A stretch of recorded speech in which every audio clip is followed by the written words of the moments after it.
right, get ready.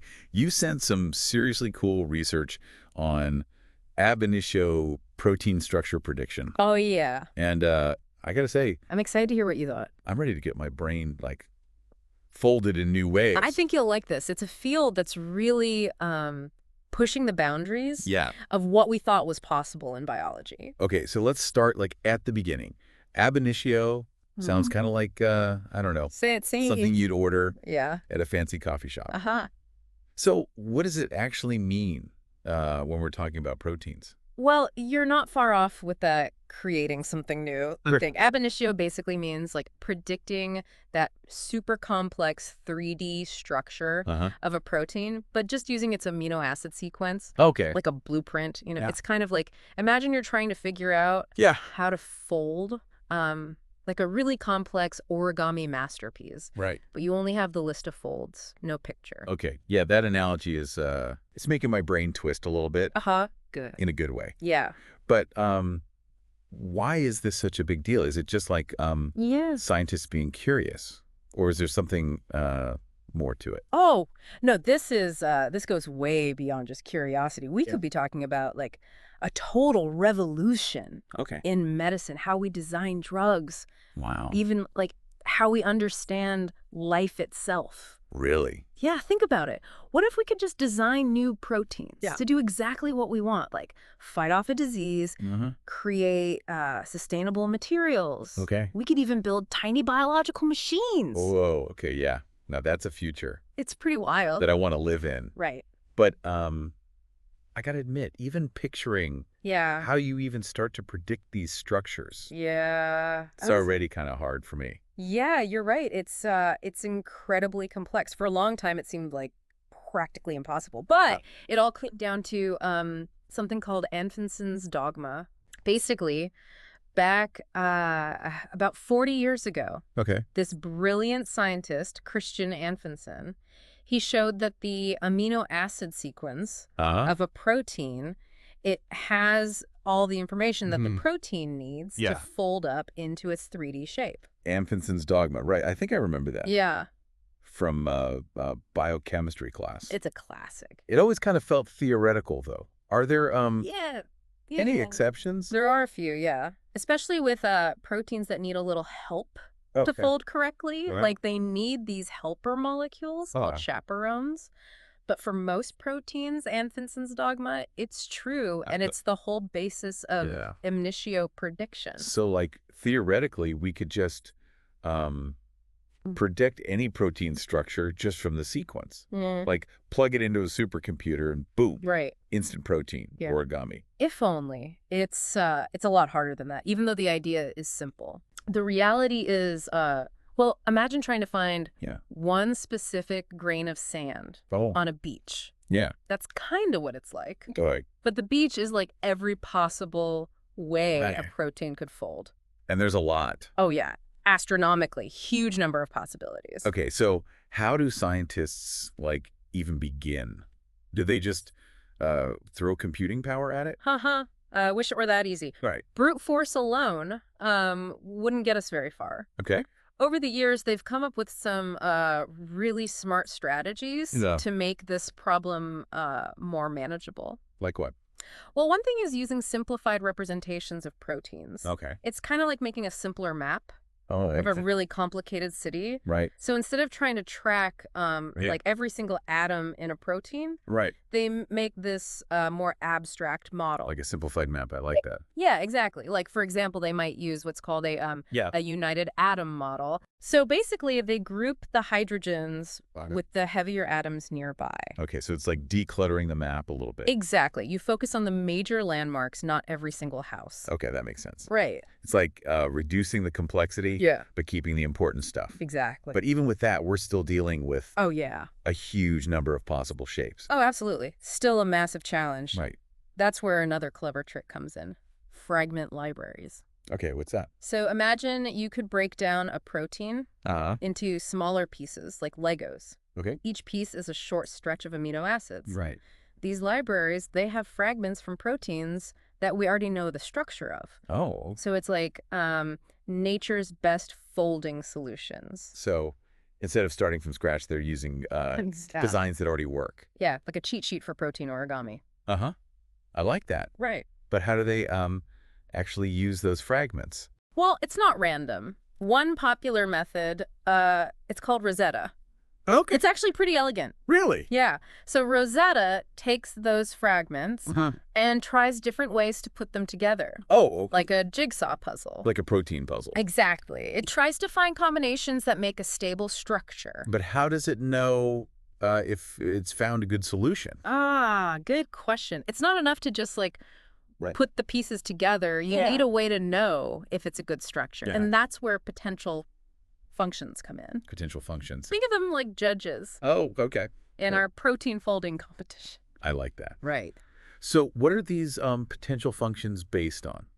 So there are two main types. Okay. Each with, strength and weaknesses. Right. The first kind is based on molecular mechanics. Okay. Which basically uses physics and chemistry to try and simulate how all the atoms would interact. So, like, incredibly complex. Super complex, like trying to simulate a whole protein universe. At the atomic level. Yeah, exactly. And it takes a lot of computing power. Right, makes sense. Now, the other type of potential function is structure-derived. Okay. So instead of relying on physics alone, it learns from the huge database of proteins that we already know the structures of. So it's more about, like, what works. Exactly. It looks for patterns statistically. Rather than just the theoretical calculations. Yeah, exactly. And the best scoring system would probably combine both approaches. Yeah. But finding that perfect potential function, that's still a big challenge in the field. So even with those simplified models and the fragment libraries and these scoring systems, don't we still, risk getting lost? Oh, definitely. In that sea of possible structures? It's huge risk. How do they even explore all those possibilities? That's where things get really interesting. We need search methods that can navigate that whole landscape of protein shapes. Okay. And there are a lot of different approaches. Approaches? Like, are we talking like those old computer screensavers where you see the protein folding and unfolding? Kinda. One method is molecular dynamics. Okay. Where they simulate how the atoms move over time. Right, like the screensaver. Exactly. But it's computationally expensive, usually too slow. So what else do they use? Well, they've got these other really clever algorithms. Okay. Each with its own approach. Like what? Well, one's called Monte Carlo. Okay. Basically, it's like they randomly shake up those protein Legos and see what cool structures come in. So it's like a protein shake, but for structures. Perfect. That's a great way to think about it. Right. Yeah. And then there's another one. It's called evolutionary algorithms. Evolutionary? Yeah, they're inspired by natural selection. Oh, wow. It's like mimicking evolution to find better and better. So they're basically creating like a protein evolution simulator. Exactly. It starts with a bunch of random structures. Right. And then it picks the ones that score well according to that potential function. Right. And over time, the algorithm kind of evolves a population of structures. So survival of the fittest, but for protein structures. That's amazing. Yeah, it's really cool. So it's not just like one prediction, but a whole population of potential candidates. Exactly. Yeah. Which is really important because it gives them this whole set of structures to analyze. Right. And then they can pick the best ones from there. Exactly. Based on their scores. So it's like smart algorithms and some educated guesses. Right. A bit of both. But this all sounds very theoretical. Why is this important? Oh, there are so many applications. Like what? Well, just imagine a world where we can annotate genomes. Genome annotation, remind me what that is. Basically, figuring out what all those genes in our DNA actually do when we sequence a new genome. Right. We often find a lot of genes with unknown functions. Right. And ab initio prediction can be really helpful for figuring out. So it's like using the protein structure to decode the genes. It's like a Rosetta Stone for genes. I like that. Right. So how does that work? Well, by predicting the structure of the protein that a new gene makes, scientists can often get clues about what it does. Even if the protein sequence is totally new, its structure might be similar to other proteins. Or known functions. Yes, exactly. So even if the genetic code's different, the shape of the protein can still tell us something. It's like recognizing a tool, even if it's made from a different material. Right. That makes sense. Yeah. And in the research you sent me, there's this cool example. Oh, yeah? Where Rosetta was able to find these evolutionary relationships that sequence analysis didn't catch. Totally missed. They just looked at the predicted structures. Yeah. And they could tell that these proteins were related. Related, even though their sequences were super different. Wow, that's amazing. Like uncovering hidden history. It really is. Are there other applications? Oh, tons. Ab initio prediction is also really important for structural genomics. Okay, structural genomics, what's that? It's this global effort. Oh, wow. To figure out the structure of every single protein. Every protein? Yeah, ambitious. Yeah, that's a lot of proteins. Yeah. It is. But we've only just scratched the surface.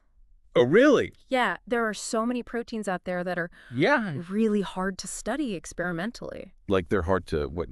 To isolate, or they're really big and complex. Right. So ab initio. Fill in the gaps. Okay. Give us insights into the proteins that are hard to study. It's like having a whole new way to see the protein world. Exactly. A new lens. Right. And it can even guide experiments, help researchers figure out which proteins to focus on. Right. There's another method. It's called homology modeling. Okay. Which basically relies on finding similar proteins with structures that we already know. Right. But it's limited by, what templates are available. Okay. Ab initio can handle the proteins that homology modeling can't. So it's like a game changer. It really is. For protein research. Yeah. What about the future? Where do we go from here? Oh, the future is super exciting. It's all about pushing the boundaries. Okay. We need better potential functions. Right, to score the structures more accurately. Right, so even a small improvement. Even a small improvement can make a big difference. In accuracy, it can make a big difference. Exactly. And we need smarter algorithms. Right, for the searching. Yeah, to explore all the possibilities more efficiently. Especially for bigger proteins. Especially for the big ones. It's like a race to improve both the scoring and the searching. It's a constant race. And you're optimistic. Oh, definitely. With computers getting more powerful and algorithms getting smarter, I think ab initio prediction is really going to change how we understand biology and disease. That's exciting. But there's one more thing. Yeah. I think you'll find really cool. Okay, I'm all ears. So even though the ideal is to predict from the sequence alone, sometimes a little extra help can be huge. Help, like giving the algorithms hints. Exactly. Even a little bit of data from experiments can really improve the prediction.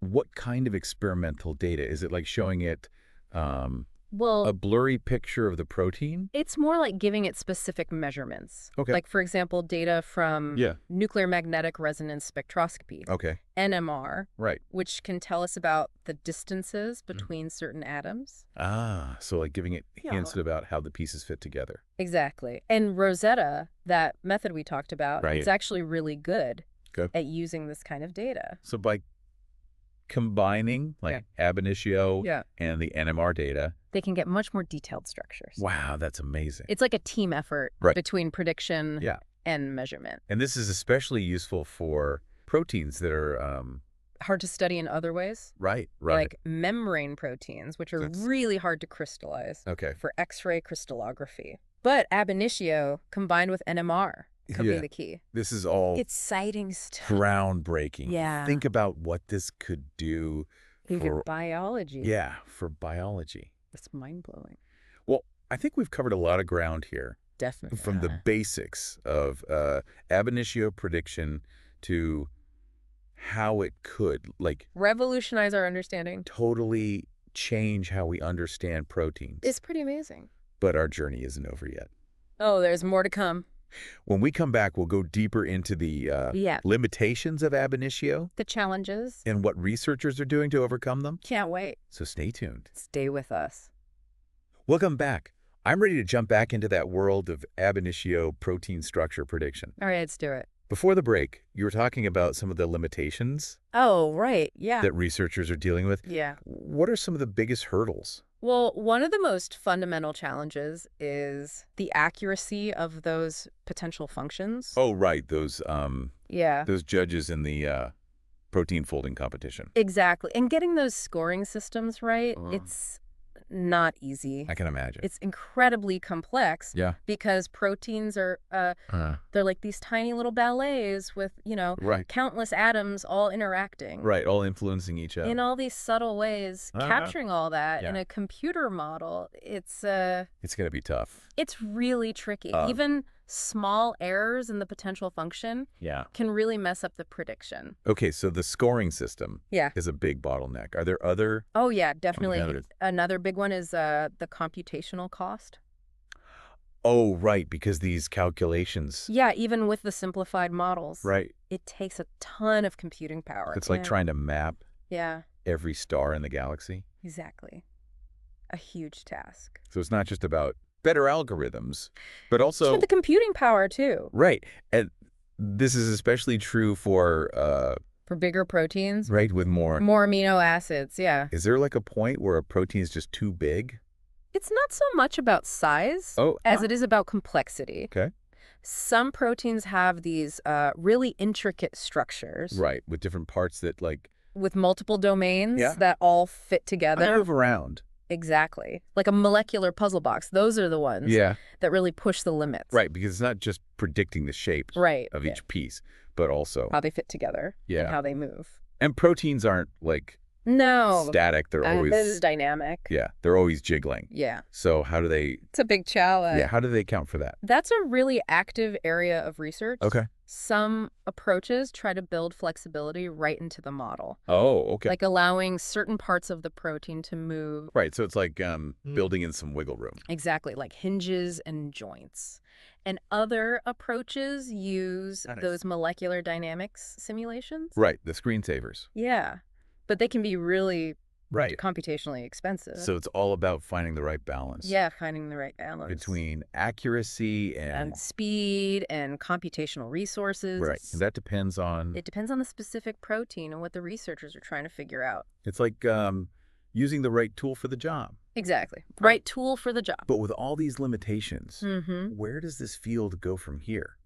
Well, one really exciting area is machine learning. Machine learning. Everyone's talking about that. I know, right? It's everywhere. But how does it apply to proteins? So imagine you could feed a machine learning algorithm tons of data on protein structures and sequences. Okay.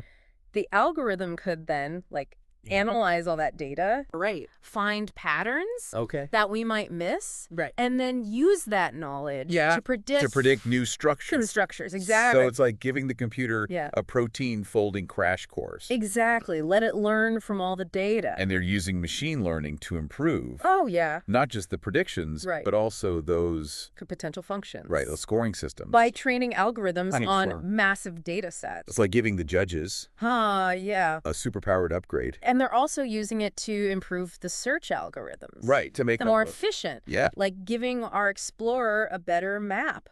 This all sounds... It's really cool. Really promising. Yeah, and beyond machine learning, there's a lot of interest in these hybrid methods. There's hybrid methods, like... Combining ab initio with experimental data. Oh, so it's like using ab initio to get a rough idea. Right, like a starting point? Yeah, starting point, and then... And then refining it. And refining it with experimental data. So it's like a collaboration. A collaboration, exactly. Between the computer and the experiments. Right, and this is all very...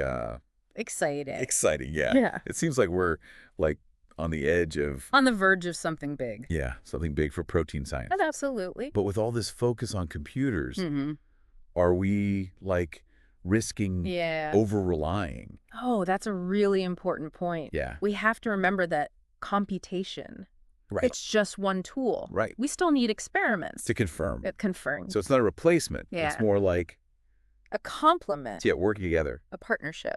And you mentioned that ab initio has helped uncover some surprising... Yeah, some cool relationships. Yeah, relationships between proteins. That we wouldn't have seen from just the sequences. Right. Can you talk about Sure. some of those discoveries? Okay, so one really interesting example involves a protein called bacteriocin AS48. Bacteriocin, does that have something to do with? It does. It comes from bacteria. Bacteria, okay. And they use it to kill other bacteria. Really? It's like a tiny little weapon in the microbial world. But what's so special about this? Yeah. Bacteriocin AS48. Well, they used Rosetta to predict its structure. Wow. And what they found was really surprising. What? The predicted structure looked a lot like a protein called NK-lysine. NK-lysine. And where's that found?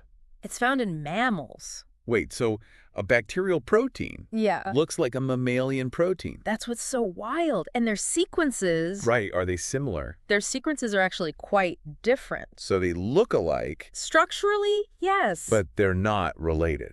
Genetically, not so much. Wow. How is that possible? It's a great example of convergent evolution. Convergent evolution. Okay. Basically, they've evolved independently to do similar jobs. Yeah.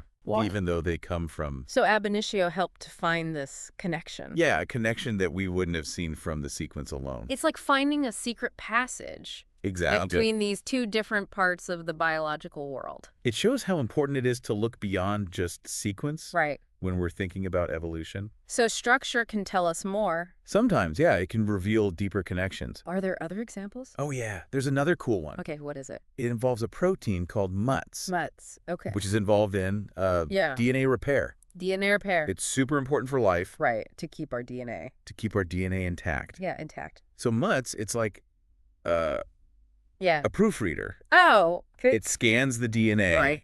Looking for errors. Like a quality control manager. Exactly. Making sure the blueprints are copied correctly. Okay. And they used ab initio to... They used ab initio to model a specific domain within MUTs. Domain? Remind me what that is. So a domain is like a distinct part of a protein. Right. It has its own structure and function. Okay, like a specialized department. Yeah, like a specialized department. But within the company. So they modeled this MUT-S domain, and they compared it to other protein structures, and they found a match. A match. So it looked like another DNA repair protein? Not exactly. It matched a domain from a protein called TN5 transposase inhibitor. TN5 transposase inhibitor? It's a mouthful. What is that? So imagine a genetic cut and paste tool. Okay. That's basically what a transposase is. Oh, okay. It's an enzyme that can move DNA segments around. So it can, like, rearrange the DNA. Wow. Yeah, and these jumping genes, they can be important for evolution. They're also dangerous. Yeah, if they land in the wrong place. All right. So a transposase inhibitor, it's like a stop sign. Oh, okay. It prevents the genes from jumping around. And this transposase inhibitor, the domain that matched MUTs. Yeah, that domain was the part that binds to DNA. So even though these two proteins, MUTs and this transposase inhibitor, they have different jobs. Very different jobs. They share this. They share that DNA binding domain. Wow, that's a pretty... It's pretty wild. Wild connection. And it suggests that this domain, this DNA binding domain, it's like a modular unit. Yeah, a modular unit that nature can use for different things. For all sorts of purposes. So ab initio is not just about predicting structures. Right. But also... It's about finding connections, uncovering this hidden history. It's like being a molecular detective. Exactly. A molecular detective. We've covered a lot of ground. From limitations to new approaches to these... To these amazing examples. Yeah, these amazing examples of how everything's connected. Yeah, how everything's connected. Pretty awesome. But the journey continues. Continues. When we come back, we'll look at even more examples. Well, more examples, of how ab initio is changing things. Can't wait. So stay tuned. Welcome back to the Deep Dive. We've been on this incredible journey. It's been quite a ride. Exploring ab initio protein structure prediction. Really amazing stuff. And I feel like we're just scratching the surface of... Oh, yeah, there's so much more to explore. What this technology can do. It's really changing how we think about biology, medicine, everything. Before the break, we were talking about... Right, those cool examples. Yeah, those examples of how ab initio is helping us understand. Right, how everything's connected. Yeah, those hidden connections between proteins. Those relationships that we just wouldn't have seen from the sequences alone. Are there any other examples? Oh, definitely. There's one more Yeah. I think you'll find particularly interesting. Okay, lay it on me. It has to do with a protein called ERP29. Yeah, it's a bit of a mystery protein. Oh. It hangs out in the endoplasmic reticulum. The endoplasmic reticulum. Yeah, remember that from biology class? Vaguely. It's something about protein. Yeah. Synthesis and folding, right? It's like the cell's factory. Right. Where proteins are made. Okay, and this ERP29, it plays a role in that whole process. Okay, so like a quality control manager. Yeah, making sure everything's folded correctly. But we don't really know what it does. It's a bit of a mystery. So how did...